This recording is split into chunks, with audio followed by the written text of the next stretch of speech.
So, icon star Allu Arjun గారి arrest తర్వాత జరిగిన పరిణామాలైతే మనం చూసాం. సో, నిన్నైతే ఆయన ఎర్లీ మార్నింగ్ 7:00 అంటే 6:45 టైంలో అయితే చెంచల్గూడ జైలు నుంచి విడుదలయ్యారు. అండ్ విడుదలైన తర్వాత భారీ బందోబస్తు మధ్య గీతా ఆర్ట్స్ కార్యాలయానికి అయితే వెళ్లారు. అండ్ తెలంగాణ హైకోర్టులో ఆయన శుక్రవారం సాయంత్రమే బెయిల్ అయితే ఇచ్చింది. అండ్ 50,000 రూపీస్ అయితే ఆయన అక్కడ పే చేసి ఉన్నప్పటికీ కూడా విడుదల అనేది ఆలస్యమైంది. సో, దీని గురించి ఆయన తరపు లాయర్స్ ఉన్నారు కదా, లాయర్స్ అయితే మాత్రం దీన్ని తప్పుపట్టారు. అండ్ దీంతోపాటు మనకి ఆయన బయటకు వచ్చిన వెంటనే ఒక్కసారి అంటే బయట ఫ్యాన్స్ ఉండడం వల్ల బ్యాక్ గేట్ నుంచి ఆయన సపరేట్గా పంపించేశారు.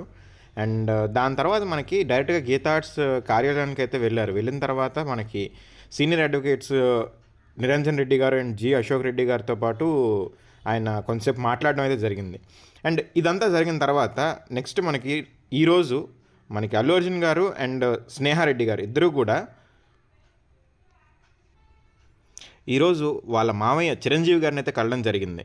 ఎందుకంటే ఈరోజు మధ్యాహ్నం అంటే ఆదివారం ఈరోజు మధ్యాహ్నం చిరంజీవి గారి ఇంటికి బన్నీ వెళ్ళి ఆయనతో పాటు సుమారు ఒక గంట సేపు మాట్లాడడం అయితే జరిగింది. సో సంధ్యా థియేటర్ వారి తొక్కిసలాట్లో ఈయన జైలుకి వెళ్ళిన తర్వాత నుంచి చిరంజీవి గారు విశ్వంబర షూట్ని ఆపుకొని మరీ వచ్చి నిరంజన్ రెడ్డి గారిని ఈ కేసులో ఇన్వాల్వ్ చేయడం, ఇవన్నీ కూడా చిరంజీవి గారు దగ్గరుండి చూసుకున్నారు. సో ఇవన్నీ జరుగుతున్నప్పుడు పుష్ప 2 బెనిఫిట్ షోలో మనకి సంధ్యా థియేటర్ దగ్గర తొక్కిసలాట ఘటనలో అరెస్ట్ అయిన దగ్గర నుంచి అంటే విడుదలయ్యే వరకు చిరంజీవి గారు స్పెషల్ కేర్ అయితే తీసుకున్నారు. ఇంతవరకు మనకి ఏంటంటే mega and Allu Arjun families మధ్య గొడవలు అవుతున్నాయి, అవి ఇవి అని చెప్పి ఫ్యాన్ వార్స్ అవన్నీ కూడా మనం చూసాం. సో వాటన్నిటి కూడా చెక్ పెడుతున్నట్లుగా ఈరోజైతే నిన్న చిరంజీవి గారు అంటే రావడం, వచ్చి మొత్తం అంతా టేక్ కేర్ చేసుకోవడం, దాని తర్వాత ఈరోజు అల్లు అర్జున్ గారు చిరంజీవి గారు ఇంటికి వెళ్ళి మరీ కలవడం, ఇవన్నీ కూడా ఆ రూమర్స్ అన్నిటికీ కూడా చెక్ పెడుతున్నట్లే చెప్పుకోవచ్చు. అండ్ దీని తర్వాత చిరంజీవి గారి సతీమణి సురేఖ గారు అంటే అల్లు అరవింద్ గారి చెల్లి, ఆవిడ మాట్లాడుతూ అర్జున్ అరెస్ట్ అయ్యాడని తెలియగానే అంత కంగారు పడ్డాం అండ్ నిన్న షూటింగ్స్ కూడా క్యాన్సిల్ చేసుకొని చిరంజీవి గారు వచ్చారు అని చెప్పి అయితే ఆవిడ చెప్పారు. సో బన్నీ గారు అరెస్ట్ అయిన రోజున మనకి చిరంజీవి గారు అండ్ సురేఖ దంపతులు అండ్ నాగబాబు గారు అందరూ కూడా మనం అక్కడ అల్లు అర్జున్ ఇంటికి రావడం అయితే చూసి సో ఇదంతా జరిగింది. అండ్ దీంతోపాటు నిరంజన్ రెడ్డి గారు మనకి సోషల్ మీడియాలో అయితే చాలా విషయాలు అయితే వినిపిస్తున్నాయి. బట్ నిరంజన్ రెడ్డి గారి గురించి అయితే ప్రజెంట్ ట్రెండింగ్లో ఉంది. ఈ టాపిక్ కూడా చాలా ట్రెండింగ్లో అయితే ఉంది నిరంజన్ రెడ్డి గారి గురించి. అండ్ మనకి సోషల్ మీడియాలో ఆయన క్వశ్చన్స్ అడిగిన తీరు కూడా చాలా వైరల్ అయితే అవుతుంది. సో జైలుకి వెళ్ళిన అల్లు అర్జున్ గారికి బెయిల్ తెప్పించింది అయితే నిరంజన్ రెడ్డి గారని చెప్పాలి. ఈయన న్యాయవాదిగానే కాకుండా సినిమా అండ్ రాజకీయ నేపథ్యం రెండూ కూడా ఉన్నాయి. మెగా ఫ్యామిలీతో చాలా సన్నిహితంగా అయితే ఉంటారు.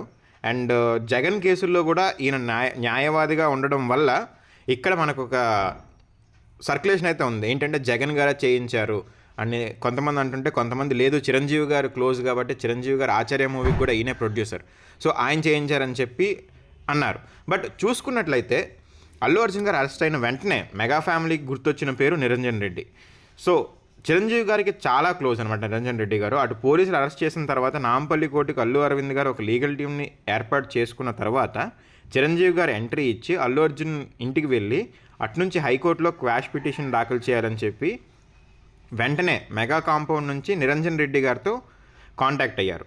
సో ఆయనతో కాంటాక్ట్ అయిన వెంటనే ఆయన కూడా ఇమీడియట్గా రెస్పాండ్ అయ్యి హైకోర్టులో అల్లు అర్జున్ గారి క్వాష్ పిటిషన్ తర్వాత బెయిల్ పైన కూడా నిరంజన్ రెడ్డి గారి వాదనలను అయితే దేశవ్యాప్తంగా అయితే చూశారు కదా మనం. సో ఆల్రెడీ రాజ్యసభ సభ్యుడిగా ఉన్నారు నిరంజన్ రెడ్డి గారు నిర్మల్ జిల్లా నుంచి. అండ్ ఉమ్మడి ఆంధ్రప్రదేశ్లో హైకోర్టులో సీనియర్ న్యాయవాదులుగా మనోహర్ రెడ్డి అండ్ ప్రతాప్ రెడ్డి గారి దగ్గర జూనియర్ లాయర్గా అయితే చేశారు. రాజ్యాంగపరమైన అంశాలతో పాటు వేరువేరు చట్టాలపై కూడా నిరంజన్ రెడ్డి గారికి చాలా పట్టుంది.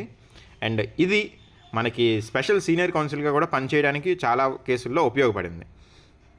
వైసీపీ హయాంలో ఉన్నప్పుడు ఏంటంటే ప్రభుత్వ ప్రత్యేక న్యాయవాదిగా అయితే ఈయన్ని అపాయింట్ చేశారు జగన్ గారు. సో జగన్ కేసులను కూడా ఈయన వాదించడం అయితే జరిగింది. బట్ సినీ రంగంలో నిరంజన్ రెడ్డి గారికి చాలా ప్రత్యేకమైన గుర్తింపు అయితే ఉంది. ఎందుకంటే దిల్ రాజు గారి వెంకటేశ్వర క్రియేషన్స్ ఉంది కదా, సో దానికి అనుబంధంగా 2002లోనే మ్యాట్నీ ఎంటర్టైన్మెంట్ అని చెప్పి ఒక సంస్థను అయితే స్థాపించి దిల్ రాజు గారితో పాటు కొన్ని ఇయర్స్ అయితే ట్రావెల్ చేశారు. ఈయన మరో చరిత్ర 2011లో గగనం మూవీస్ అయితే కంప్లీట్గా ప్రొడ్యూస్ చేశారనమాట. అండ్ దాని తర్వాత 2016లో క్షణం మూవీ కానీ 2017లో గాజీ కానీ ఇవి ఆయన అవార్డు విన్నింగ్ మూవీస్ని అయితే ఆయన ప్రొడ్యూస్ చేశారు.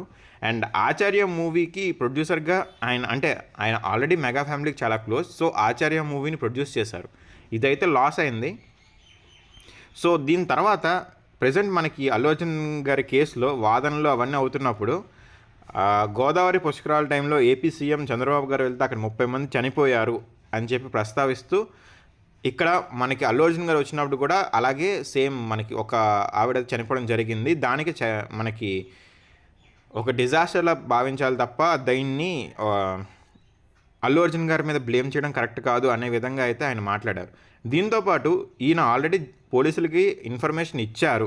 బట్ పోలీసులు కూడా అల్లు అర్జున్ గారిని చూడడానికి ఫస్ట్ ఫ్లోర్కి వెళ్ళిపోయి ఇంట్రెస్ట్ అల్లు అర్జున్ గారిని చూపించడం మీద పెట్టారు, కానీ జనాల్ని కంట్రోల్ చేయడం మీద పెట్టలేదు అనే పాయింట్ని అయితే రైజ్ చేశారు.